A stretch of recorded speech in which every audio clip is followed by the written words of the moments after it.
Meus irmãos, vou convidá-los a abrir novamente a Bíblia em Mateus, agora no capítulo 5, Mateus capítulo 5, Evangelho de Mateus capítulo 5.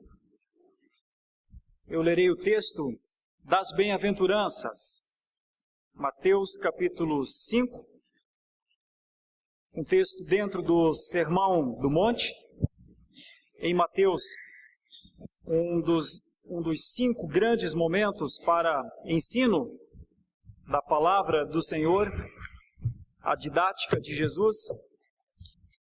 E antes de lermos este texto, vou dizer que pretendo expor aqui nessa noite, meus irmãos, uma meditação com o tema: é possível ser feliz? É possível ser feliz? Por que eu uso esse tema, é possível ser feliz? Porque nos tempos atuais, queridos irmãos, parece que nós estamos vivendo uma espécie de ditadura de felicidade aparente, uma ditadura da felicidade, uma ditadura da demonstração que estamos felizes. Haja vista os posts nas redes sociais. E até mesmo quando se coloca a foto de perfil ali na conta, se em algum momento alguém demonstrar alguma tristeza nessa foto de perfil, primeiro que não tem. Você só acha a gente sorrindo no perfil da rede social. Mas se alguém estiver com uma aparência mais sóbria, logo começam as perguntas: o que te aconteceu? Muda essa foto, talvez, né? Isso não... parece que está fora daquilo que é o normal. O normal é ser feliz, o normal é viver feliz, e o normal é não só ser feliz, talvez mais do que ser feliz, é demonstrar felicidade. Irmãos, eu tenho pensado nisso nesses tempos, até onde isso, nos dias atuais, não é uma ditadura, uma forma estabelecida, e então, por conta disso, muitos aparentam muita felicidade, mas não são felizes. Aparentemente são, mas na realidade mesmo, no dia a dia mesmo, no travesseiro da sua casa, não são. Nunca vai para o perfil, nunca vai para o local onde nós nos mostramos para as pessoas. Nunca, jamais, lá, só quando há alguma indignação. E muitas vezes a indignação que está registrada ali na rede social é indignação porque alguém nos fez infeliz. E então nós estamos indignados com alguém que ousa tocar na nossa felicidade. Meus irmãos, tenho para mim, estou nesse começo de tempo que vamos estudar na Palavra de Deus, tenho para mim que estamos sob uma ditadura falsa. Tenho para mim que os perfis de redes sociais não precisam mostrar sempre os nossos dentes. Tenho para mim que não devemos, não somos obrigados e não precisamos viver debaixo de uma aparência, porque a aparência muitas vezes não só engana, como maquia verdadeiramente como estamos. E a última coisa que os cristãos precisam nesses tempos é de uma maquiagem para demonstrar quem eles são. São tempos, queridos irmãos, que a verdade que está dentro de nós precisa vir à tona. Os cristãos precisam exercer o seu direito e ao mesmo tempo o seu dever de serem o que são diante de Deus e de não aparentarem. Por isso, se somos felizes, mostremos nossa felicidade. Mas se não somos felizes, não só não demonstremos a nossa felicidade, porque é uma mentira daí demonstrar felicidade quando não se é feliz, como reflitamos: por que eu estou vivendo assim? Por que eu estou demonstrando ser alguma coisa que eu não sou? E mais do que isso, por que o meu coração está assim? Lembre-se das expressões bíblicas que lidam com o interior do homem, e uma delas é: por que estás abatida, ó minha alma? Por isso, antes de viver para os outros, vivamos no intuito de nos conhecer, de maneira que possamos, ao demonstrar, realmente demonstrar o que somos. Bom, eu estou falando isso porque o texto parece tratar de felicidade. Se estamos em busca de felicidade, e eu imagino que sim, porque todos nós buscamos felicidade. Eu busco felicidade também. Eu tenho alegria na felicidade. Me regozijo nela. Gosto de acordar pela manhã e exercitar mais um dia de felicidade diante do Senhor. Mas se estamos em busca de felicidade, onde a encontrar? Como encontrar felicidade? Como encontrar uma felicidade que possamos expressar nos outdoors da vida, hoje chamados de redes sociais, mas há muitas formas de as pessoas nos conhecerem, há muitos canais de mídia e muitos novos ainda surgirão.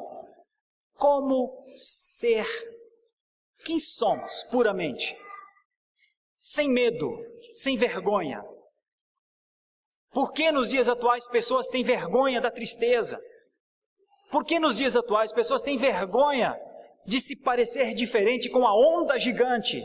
E a onda gigante é: está tudo bem, vai dar tudo certo. Por quê?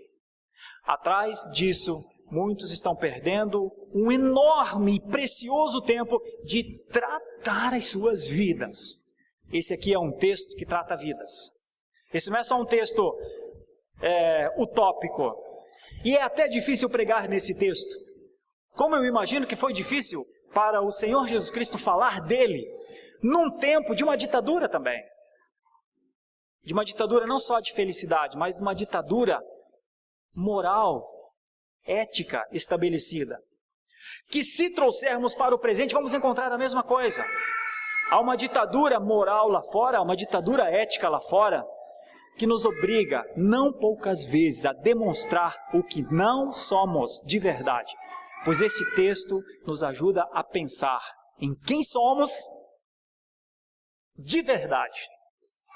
E esse texto vai mostrar, tanto para você quanto para mim, se somos felizes, meus irmãos.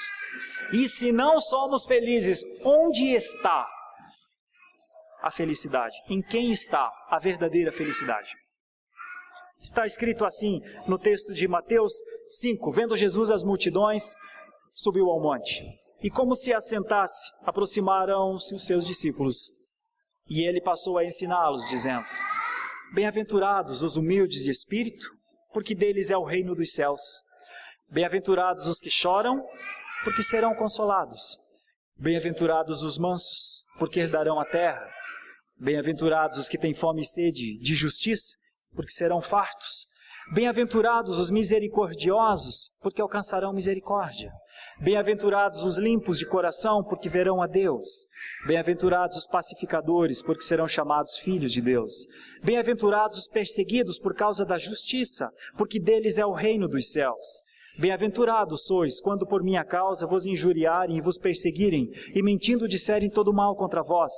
Regozijai-vos e exultai, porque é grande o vosso galardão nos céus, pois assim perseguiram aos profetas que viveram antes de vós. Meu irmão, olhe para esse texto com um coração livre de preconceito. Olhe para esse texto e se pergunte a você mesmo se você é feliz à luz deste texto. Porque, meus irmãos, se nós não fôssemos um povo de fé, se nós não fôssemos um povo cristão, nós leríamos os melhores livros de autoajuda que tem e lá encontraríamos, buscaríamos lá a condição mínima para sermos não só felizes, mas como homens e mulheres de sucesso absoluto. Mas como somos cristãos, o nosso paradigma o ensino principal para as nossas vidas e que deve nortear as decisões das nossas vidas, devem vir das Escrituras.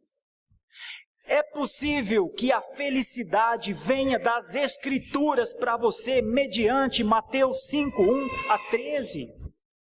Você conseguiria, tem disposição no coração para encontrar essa felicidade? Já vive talvez essa felicidade? Está no caminho para encontrá-la? Ou talvez nunca tenha pensado em felicidade à luz da palavra de Deus. Irmãos, nos dias atuais, ser aprovado em um bom concurso público com bom salário, ter uma boa família dentro de uma boa casa, ter saúde, para não precisar do sistema de saúde do governo, passar férias nos lugares mais excelentes, encher as redes sociais com fotos dessas férias e do momento que viveu, ter o carro que sempre sonhou, ter a melhor roupa, ter uma grande rede de relacionamentos. Para o mundo secular, felicidade é isso. O pensamento que domina o mundo atual, meus irmãos, é: você pode, confie em você mesmo. A coluna de autoajuda, lá na livraria, papelaria, é uma das que é mais lida sempre. Os livros mais vendidos são estes mesmo, porque parece que tudo coopera para que o homem encontre dentro de si a sua autoimagem positiva. Meus irmãos, os especialistas dizem: você precisa despertar o melhor que existe dentro de você. E até mesmo nos meios evangélicos, seguidamente nós estamos cantando, e muitas vezes nós mesmos cantamos, e até aqui mesmo: você tem valor, você pode. É que o lema dos dias atuais é este: chega de baixa estima, chega de falar de pecado, falemos em prosperidade, falemos de realizações e contemos os poderosos feitos, as nossas vitórias, o nosso sucesso. Meus irmãos, isso gera felicidade? É a pergunta. Para o mundo secular, os bem-aventurados são os ricos na sua independência, os que são tão resolvidos que nunca precisam chorar. Os valentes são admirados pela sua coragem, os que aproveitam a vida porque ela passa depressa, os que nunca precisam abrir mão de coisa alguma porque garantem os seus direitos. A minha pergunta seria: será que Jesus compartilha dessa opinião? Por que será que mesmo estes que encontram essas coisas que eu li, se você falar com eles, eles vão dizer que está faltando ainda alguma coisa? Alguns dias atrás eu tive uma boa conversa com uma senhora que tem todas essas coisas que eu listei aqui. Aliás, algumas dessas coisas eu listei exatamente pensando nela. E ela disse assim para mim: reverendo, eu venho de uma família de pais que me ensinaram o caminho. Me ensinaram o caminho. Me ensinaram o caminho, e o caminho é andar sob a luz e os ensinamentos do Senhor Jesus Cristo.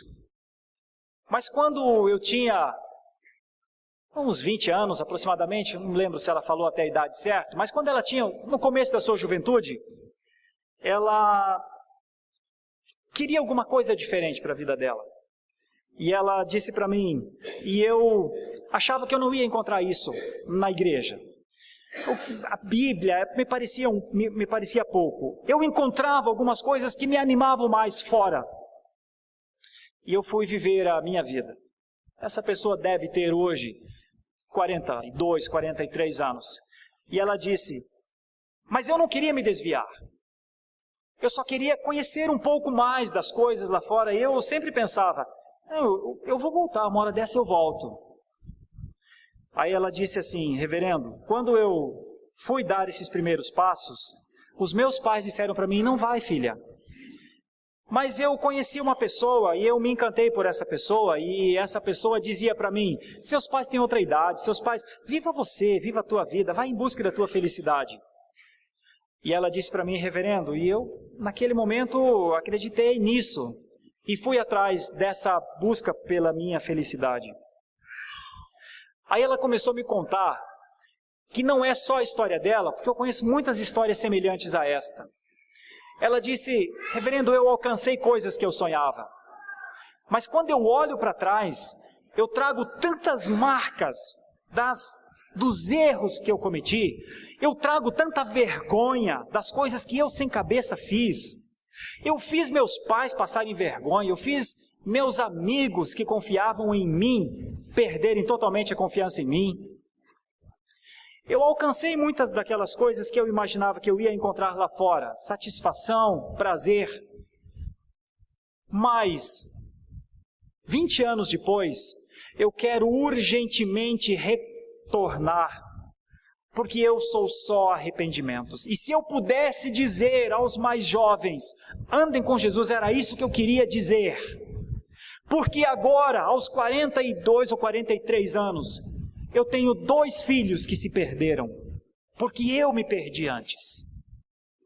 E eu não consigo mais dirigir a vida dos meus filhos. Reverendo, o senhor pode me ajudar a trazer os meus filhos? Precisou 20 anos para reconhecer que errou quando tinha 20 anos. Precisou gerar 2 filhos, um deles que já andou pelo caminho do crime, o outro que, se não andou no crime, faz muito mal a ele mesmo, porque está sob a drogadição neste momento. Sabem por quê, meus irmãos? Um dos motivos, porque esta mãe, quando era jovem, foi escolher, fora daquilo que é o normal para uma vida de um cristão, encontrar a sua felicidade. Aí ela disse para mim: o que eu pensava há 20 anos atrás, eu não penso mais. Eu não sei até se eu não vou um dia trazer essa pessoa para falar aqui, para os nossos adolescentes, para os nossos jovens. Porque, meus irmãos, não parece pelas Escrituras que haja local de satisfação e de plenitude para um cristão fora dos caminhos do Senhor. Contudo, ainda alguns têm essa sensação: está faltando alguma coisa. Para o cristão, quando está faltando alguma coisa, ele precisa se perguntar se não é mais de Jesus dentro dele, se não é mais do ensinamento de Jesus dentro dele, se não é mais do amor de Jesus dentro dele, se não é mais fé dentro dele. E então, quando ele diz: eu quero experimentar alguma coisa lá fora, a única mensagem que ele está dizendo é: não confiem em mim, eu não sou uma pessoa confiável, eu não sou uma pessoa de fé, me deixem andar. Me deixem experimentar, e talvez daqui a 20 anos eu retorne aqui para vocês me ajudarem de novo. Quando Jesus fala de bem-aventurança, de felicidade, ele fala de coisas ligadas à pessoa e à instrução do Senhor. Só que ele fala de coisas que, eu não sei, a época não estava preparada para ouvir. Eu espero que a época atual, principalmente nós, os cristãos, estejamos preparados para ouvir, porque ele vai falar coisas muito diferentes. Por exemplo, veja, uma das primeiras coisas que o Senhor Jesus fala em relação às bem-aventuranças. A primeira coisa que Jesus fala é: bem-aventurados os humildes de espírito, porque deles é o reino dos céus. Mas como entender humildade de espírito? Como entender? Jesus está falando literalmente. Na minha perspectiva, os pobres é que são os mais ricos. Quem são estes pobres? Jesus afirma que os pobres são os mais felizes. Haveria frase mais chocante? Pobre e feliz? Ok, vamos entender o que é a pobreza. De fato, não haveria frase mais enigmática para os ouvintes de Jesus lá no primeiro século do que a declaração que os pobres eram os bem-aventurados. Eram judeus, filhos de judeus, que acreditavam, como grande parte do mundo moderno, que as bênçãos ou a felicidade estavam ligadas inseparavelmente à prosperidade material. Quando Jesus disse que os pobres eram bem-aventurados, certamente não estava pensando só no sentido material, mas nos pobres de espírito, ou para os pobres em espírito. Uma pessoa pobre, no conceito de Jesus, refere-se a alguém que é completamente incapaz de manter-se por si mesmo, necessita de ajuda externa. Portanto, pobreza de espírito representa o reconhecimento de nossa absoluta pobreza espiritual. É uma clara alusão a um texto de Isaías que dizia assim: porque assim diz o alto, o sublime, que habita a eternidade, o qual tem o nome de santo, habito no alto e santo lugar, mas habito também com o contrito e abatido de espírito, para vivificar o espírito dos abatidos e vivificar o coração dos contritos. Isaías 57. A questão decisiva é: por que os pobres de espírito são bem-aventurados na instrução de Jesus? Jesus responde: são bem-aventurados porque deles é o reino dos céus. O pobre de espírito é o herdeiro do reino dos céus. Deus habita nos seus corações. Os pobres de espírito têm consciência de não possuir coisa alguma, dentre elas espiritualidade suficiente para chegar ao céu. Não acreditam que são boas pessoas, não confiam nas suas boas obras, não repousam em sua força, nem descansam em qualquer recurso humano. Quem não tem nada, nunca ficará de mãos vazias. Deus lhe dará o seu reino. Aliás, a Bíblia diz que aos humildes de espírito, o reino já chegou aos seus corações. A aplicação deste versículo, meus irmãos, tem a ver com o combate à soberba do coração, que leva o homem a acreditar que o céu é uma obrigação de Deus, que Deus tem que dar o céu, que o destino final, na presença do Senhor, é natural. Parece que Jesus está dizendo que os humildes de espírito, que não precisam lutar pelo céu, são os que herdam verdadeiramente o céu. Mas Jesus continua a falar, logo no próximo versículo, que os tristes podem ser felizes. E que tristeza é essa? Lembre que eu falei no início que nós estamos vivendo numa ditadura da felicidade aparente. Como é que Jesus fala que os tristes são os mais felizes? Jesus parece estar falando em enigma, porque tristeza e felicidade parecem coisas muito excludentes. Ou estamos tristes ou estamos felizes. Como entender isso? Estava escrito sobre isso. Também Isaías escreveu: o Espírito do Senhor está sobre mim, porque o Senhor me ungiu para pregar boas novas aos quebrantados. Enviou-me a curar os quebrantados de coração, a proclamar a libertação aos cativos e a pôr em liberdade os algemados, a apregoar o ano aceitável do Senhor e o dia da vingança do nosso Deus, a consolar todos os que choram e a pôr sobre os que em Sião estão de luto uma coroa, em vez de cinzas, óleo de alegria, em vez de pranto, veste de louvor, em vez de espírito angustiado, a fim de que se chamem carvalhos de justiça, plantados pelo Senhor para a sua glória. No entendimento das Escrituras, meus irmãos, o pecado é a causa de todas as mazelas e desgraças que permeiam a humanidade. Alguém que nasceu de novo, no entendimento de um cristão e comentarista da Palavra de Deus, William Hendrickson, é que alguém aprende a amar a Deus, aquele que nasceu de novo, aprende a amar a Deus a um nível tal que começará em algum momento a lamentar, até mesmo chorar, por causa de todas as obras ímpias que os ímpios têm feito. Na verdade, irmãos, todos choram por alguma coisa neste mundo, mas com relação ao choro, bem-aventurados os que choram, porque serão consolados, com relação ao choro que Jesus tem em mente nessa bem-aventurança, não são muitos. Mais do que qualquer outro pranto, o verdadeiro cristão, em algum momento, ele passa a se olhar como que em espelho, encontrar os seus pecados, não se agradar neles. Em algum momento, um cristão precisa dizer: eu sou um pecador e eu preciso rever urgentemente a prática diante do Senhor. E é isso que Jesus está falando. Os humildes ou pobres de espírito, eles reconhecem a sua condição espiritual. Entretanto, uma coisa é reconhecer a condição espiritual, a outra é chorar por ela. Sentindo a dor de ter desagradado ao Senhor. Meus irmãos, eu tenho plena certeza que esse tipo de sentimento está muito em baixa nos dias atuais. Jesus disse: os que choram são felizes, porque são consolados. O segredo da felicidade não está no choro em si, está no fato que eles serão consolados por Deus. Sabe por quê?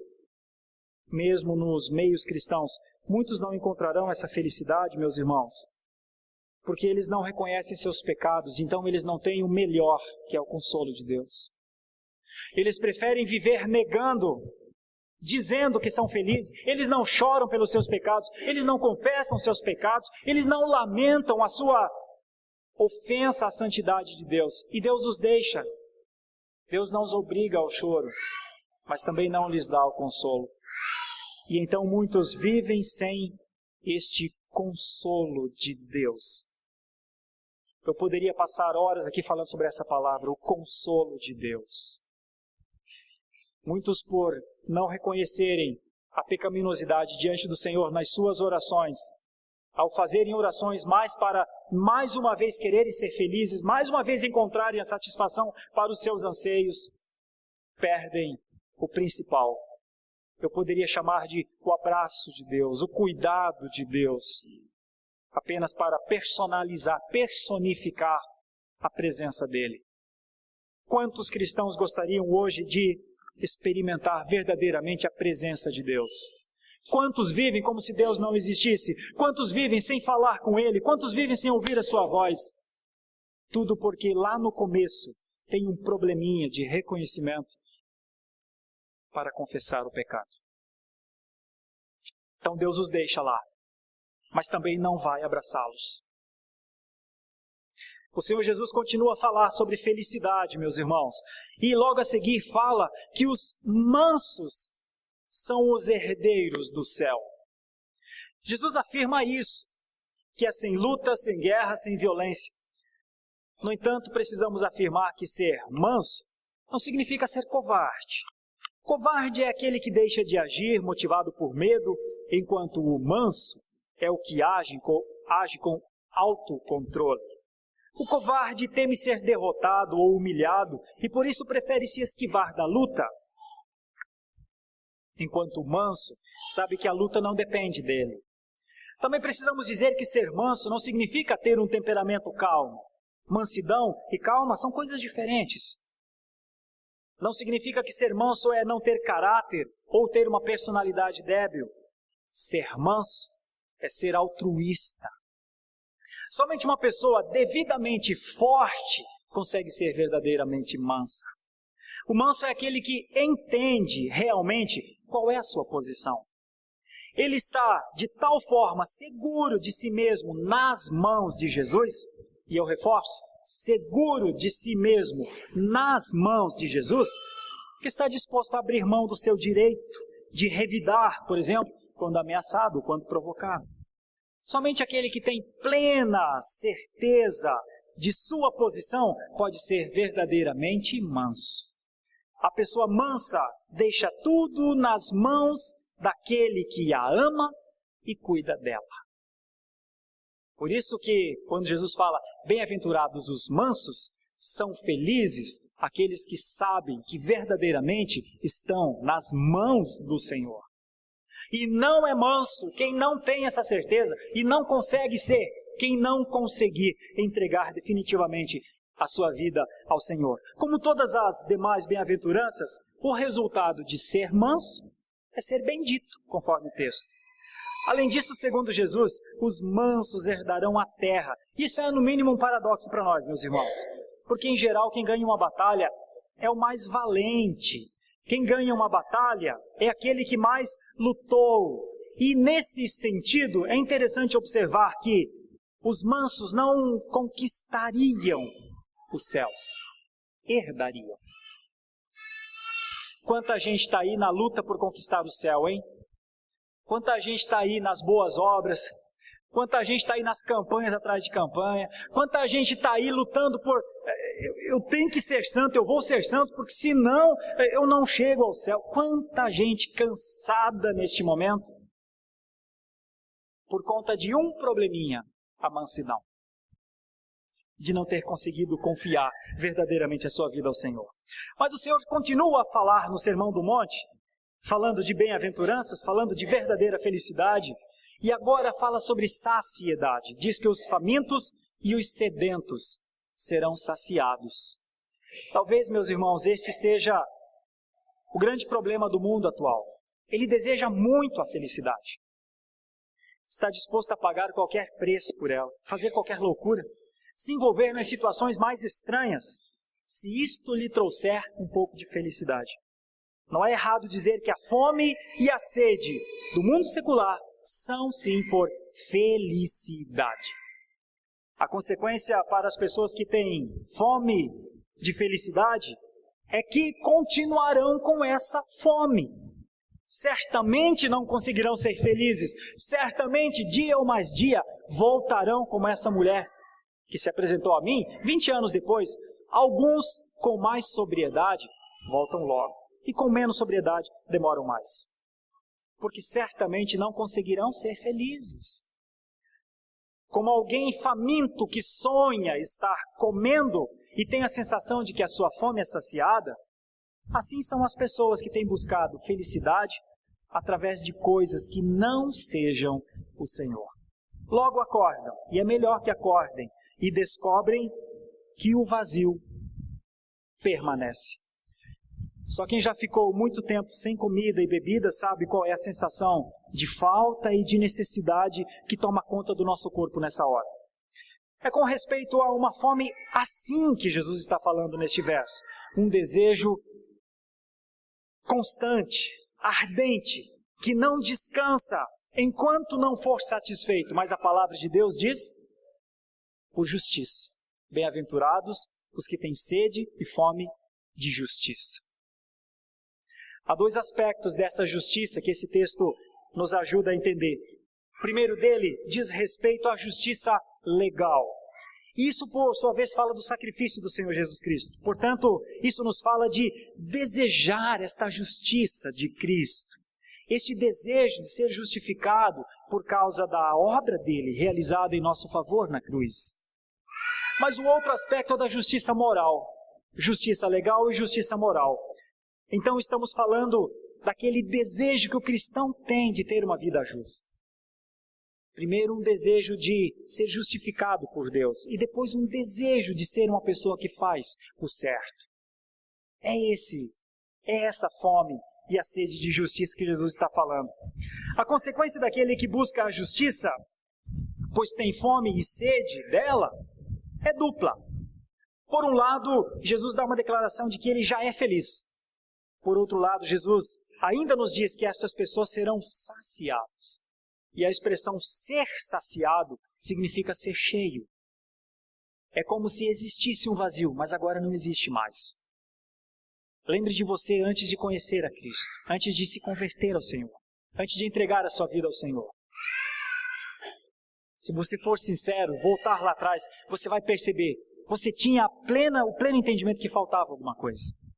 Mas quando o Senhor Jesus entrou na sua vida e agora você é dirigido por Ele, parece que aquela sensação passou. Você está cheio. É porque a justiça legal de Deus confirma isso no seu coração. Você é um cristão. Você está justificado lá. Mas você ainda sente uma lacuna dentro de si e se pergunta certamente muitas vezes: por que eu não faço mais coisas certas? Por que eu não falo só a verdade? Por que eu não tenho pensamentos bons apenas? Por que eu ainda julgo tantas pessoas?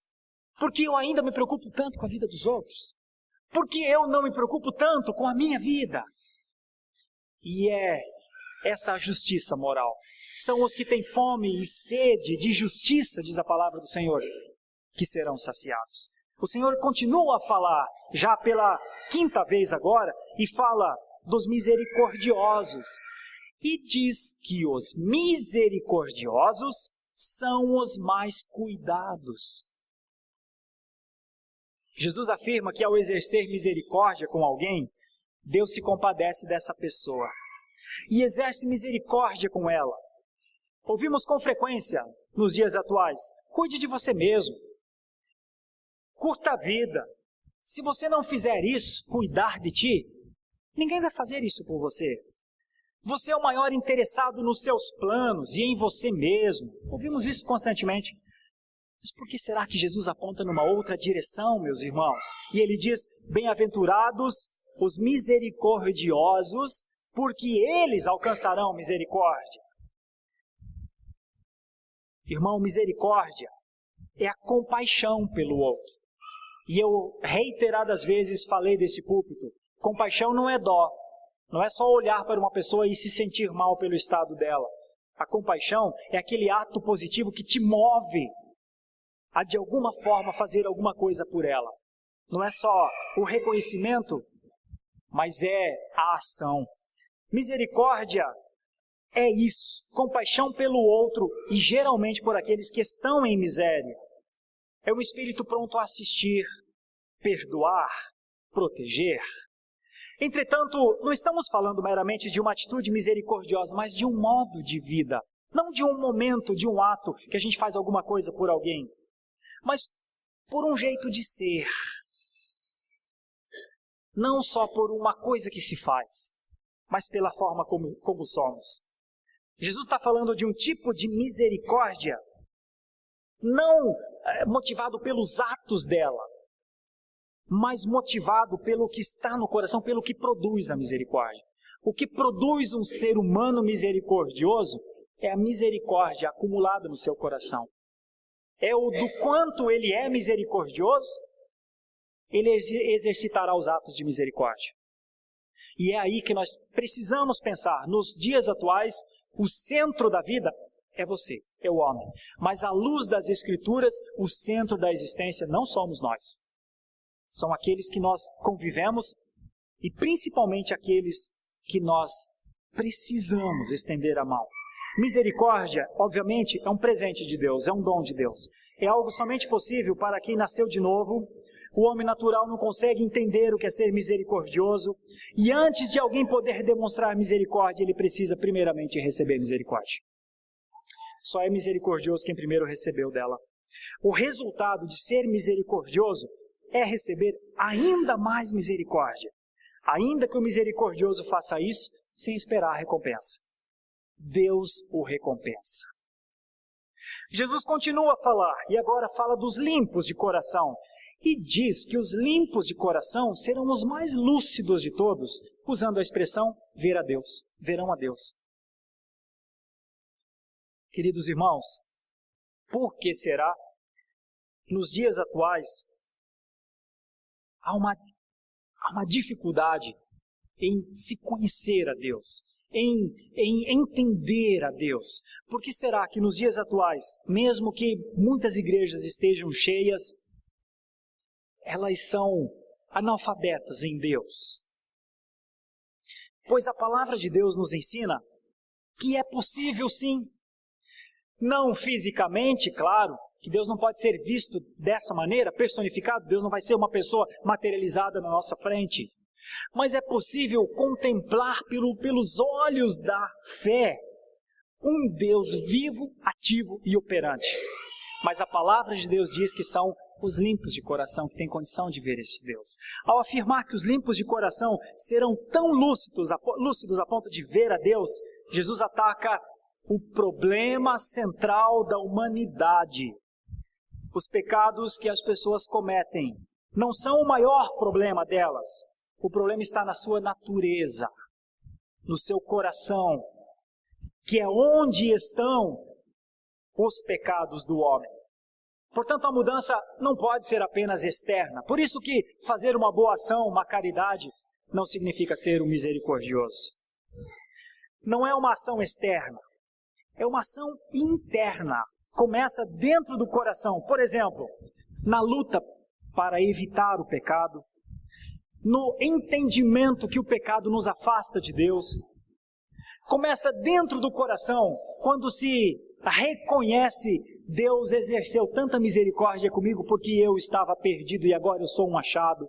E essa misericórdia precisa ser canalizada e eu vou fazer isso. Você não consegue ser e exercer misericórdia sem primeiro entender que você foi alvo dessa misericórdia. Você não consegue limpar o coração de uma maneira que você não é com determinação: eu vou controlar o meu coração. Ao contrário, parece ser em oração pedir que o Senhor faça isso de tal maneira que o Senhor encha este coração, que é um recipiente dentro de nós, dos seus pensamentos.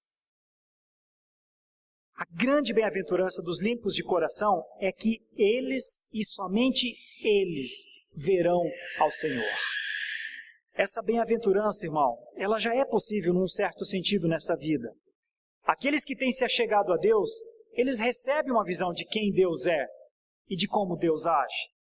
Mas a maior bem-aventurança não está reservada para esta vida. A maior bem-aventurança para os limpos de coração é saber que no seu futuro verão a Deus, sim, verdadeiramente, face a face. Jesus continua a falar e agora fala de pacificadores. E diz que os pacificadores são filhos de Deus. Herdam a filiação de Deus. Um pacificador, meu irmão, não é um fraco ou um covarde que por medo de conflito foge de batalha. Pacificar não significa eliminar conflitos, ou somente isso. Com respeito ao significado preciso de pacificador, precisamos enfatizar que estamos falando de uma obra de Deus. Bem-aventurados aqueles a quem o Senhor os faz pacificadores. É por isso que os pacificadores são chamados, como diz a Escritura, serão chamados filhos de Deus.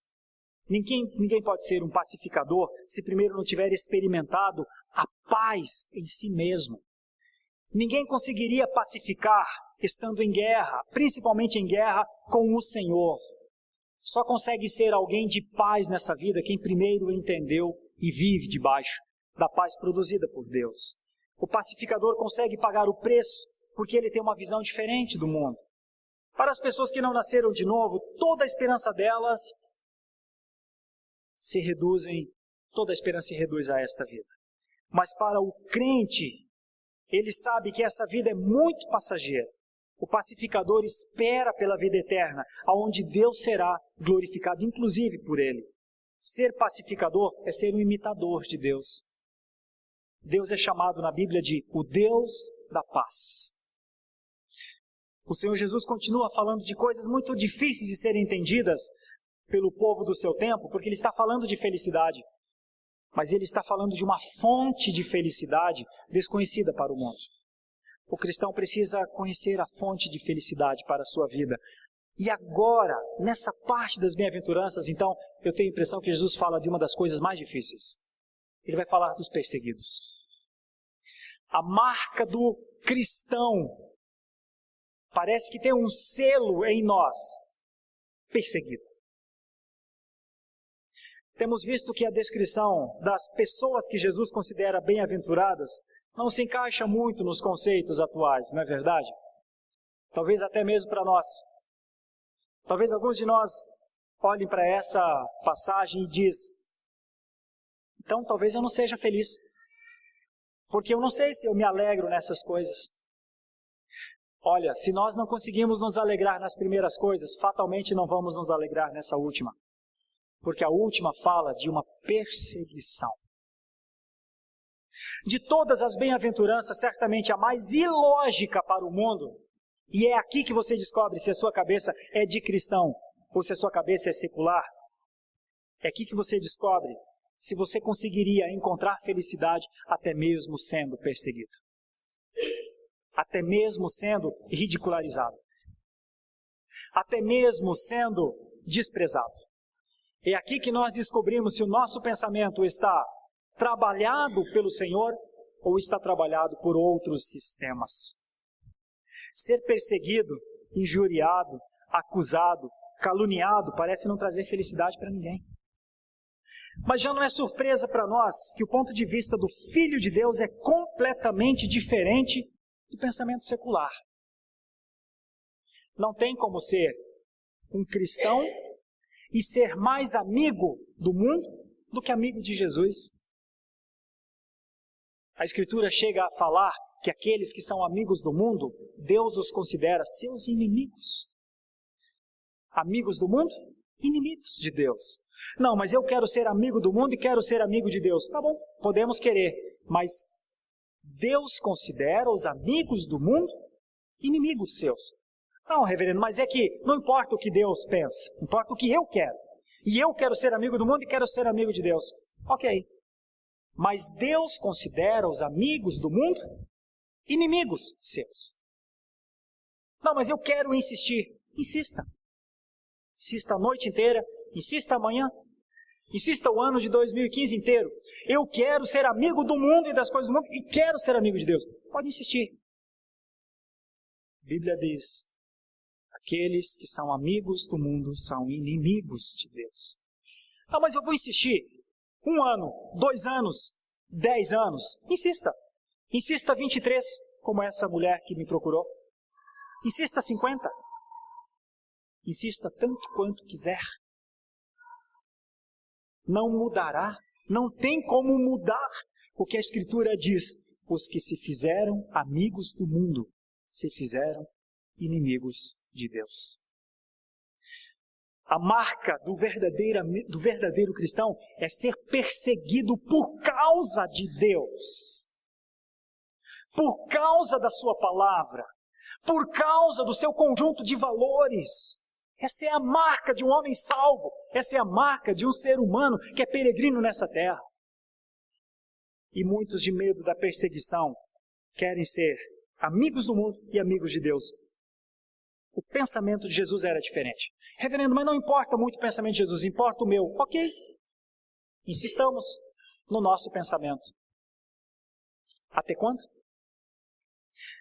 Um cristão verdadeiro vai sofrer perseguição porque ele é diferente, sim, do mundo. Porém, ele não será perseguido por qualquer motivo. Será perseguido primeiramente por causa de que ele quer fazer as coisas certas e o mundo não quer. Por causa da justiça, diz a palavra. Justiça representa todas as características que já foram citadas nas bem-aventuranças. Podemos dizer que o cristão precisará experimentar, primeiro, as 7 bem-aventuranças, para depois experimentar a 8ª. Eu estou falando da 8ª. As 7 descrevem a vida justa dele. Ele quer ser alguém que agrada ao Senhor. Ele quer viver para o Senhor. E só aqueles que querem viver dessa maneira conseguem enfrentar a perseguição. A 8ª é a reação do mundo diante dessa vida, dessas opções dele.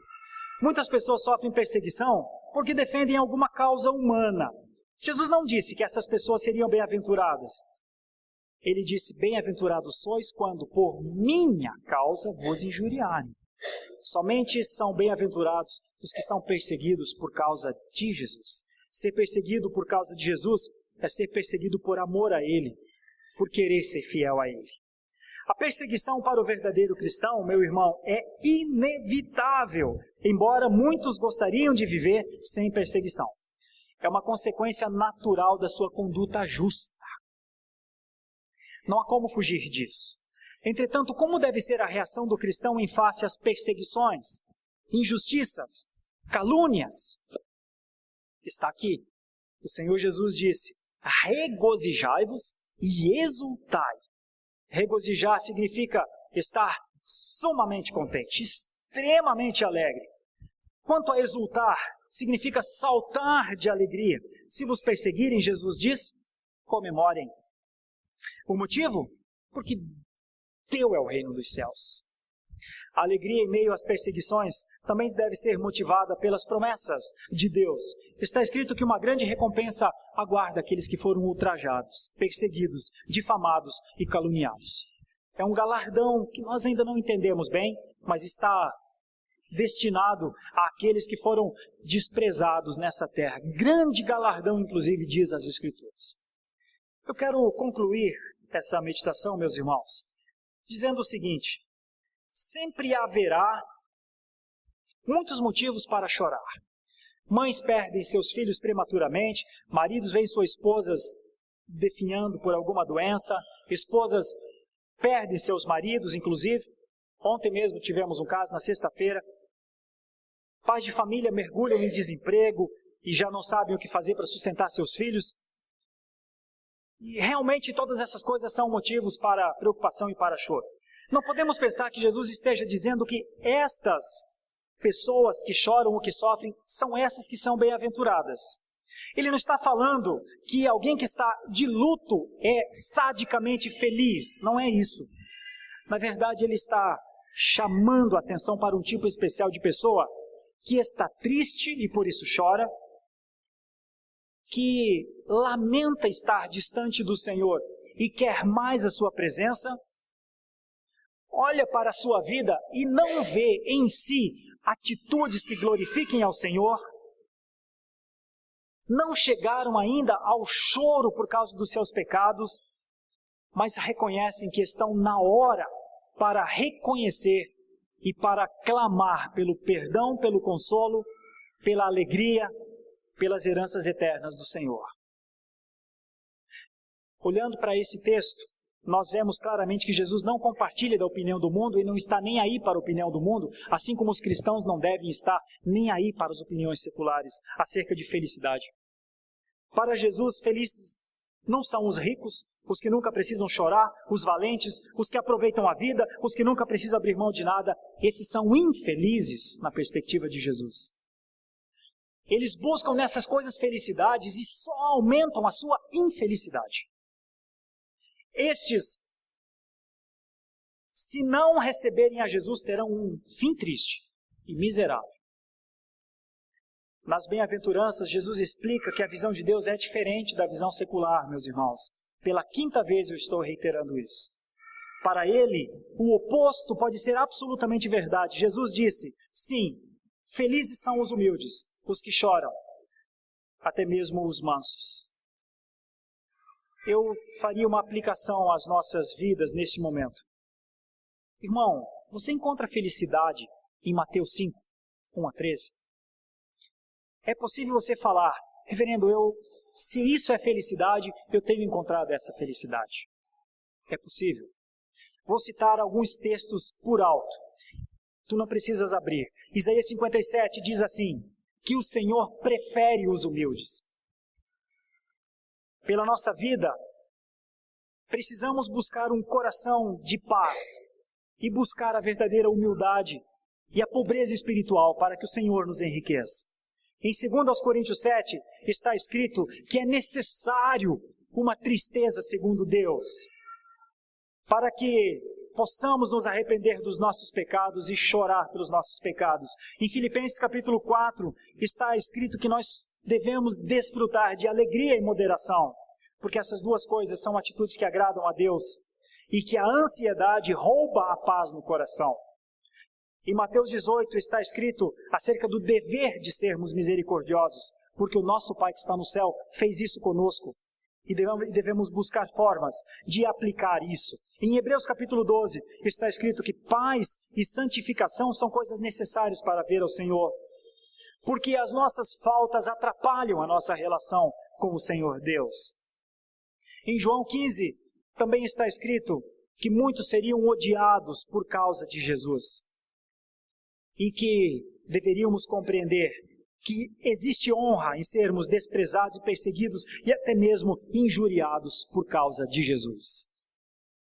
Eu volto à primeira pergunta da meditação.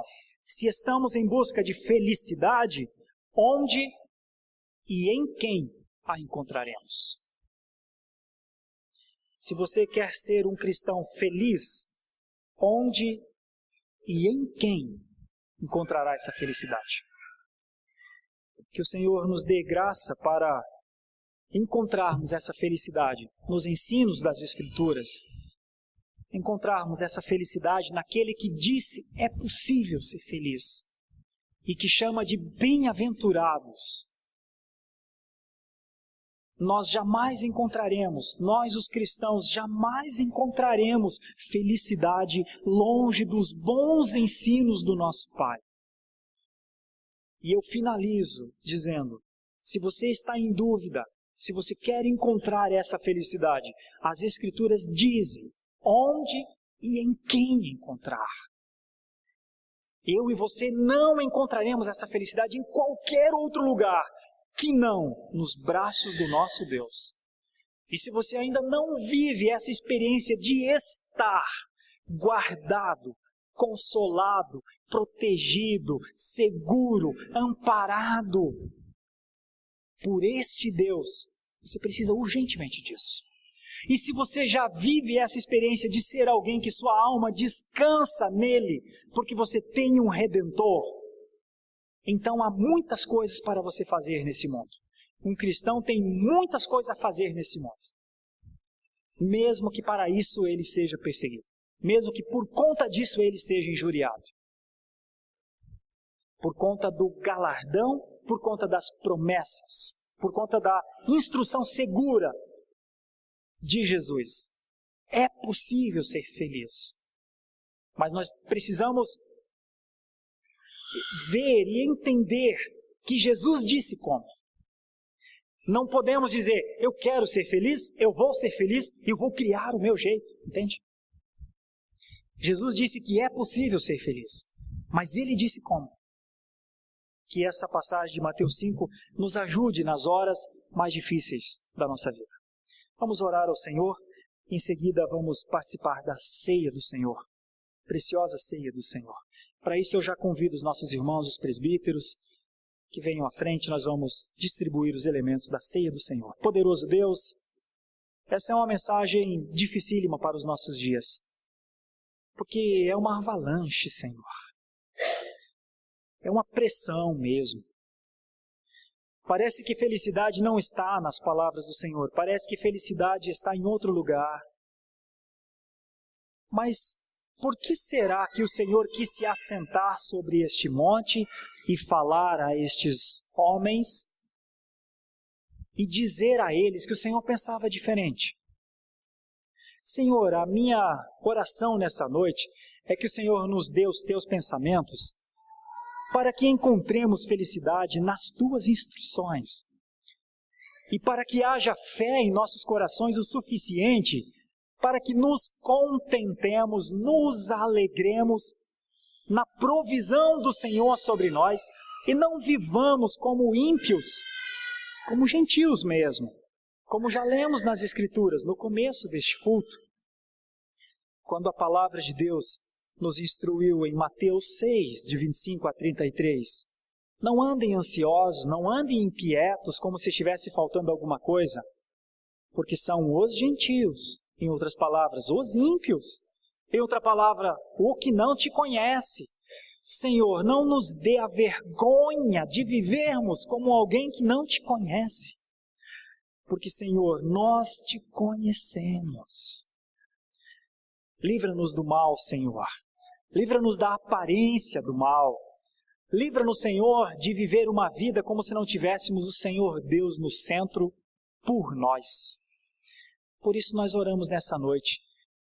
Dá-nos a paz, dá-nos a alegria, dá-nos o consolo, dá-nos a segurança, dá-nos, Senhor, pela Tua misericórdia, pela Tua graça, a paz que excede o entendimento, para que não vivamos sempre com a impressão de estar faltando alguma coisa, mas para que exalemos e ao mesmo tempo exaltemos todas as virtudes que chegaram até nós na nossa conversão. Quanto temos para fazer, Senhor? Quanto temos para dar, Senhor? Quanto de culto podemos produzir fora dessas quatro paredes com um testemunho? Porque o Senhor está conosco aqui, está conosco lá. Ah, Deus, Não nos faça ser cristãos aqui e lá fora vivermos na impiedade. Livra-nos dessa vergonha, Senhor, porque fatalmente viveremos a impiedade nem só para nós, porque aquele que vive impiamente lá fora leva outros consigo. Não nos permita, livra-nos deste mal, nós te rogamos, para que possamos viver uma vida de um testemunho cultico ao Senhor. Entendemos pelas tuas Escrituras que isso também nos faz felizes. Oramos assim, em nome de Jesus. Amém.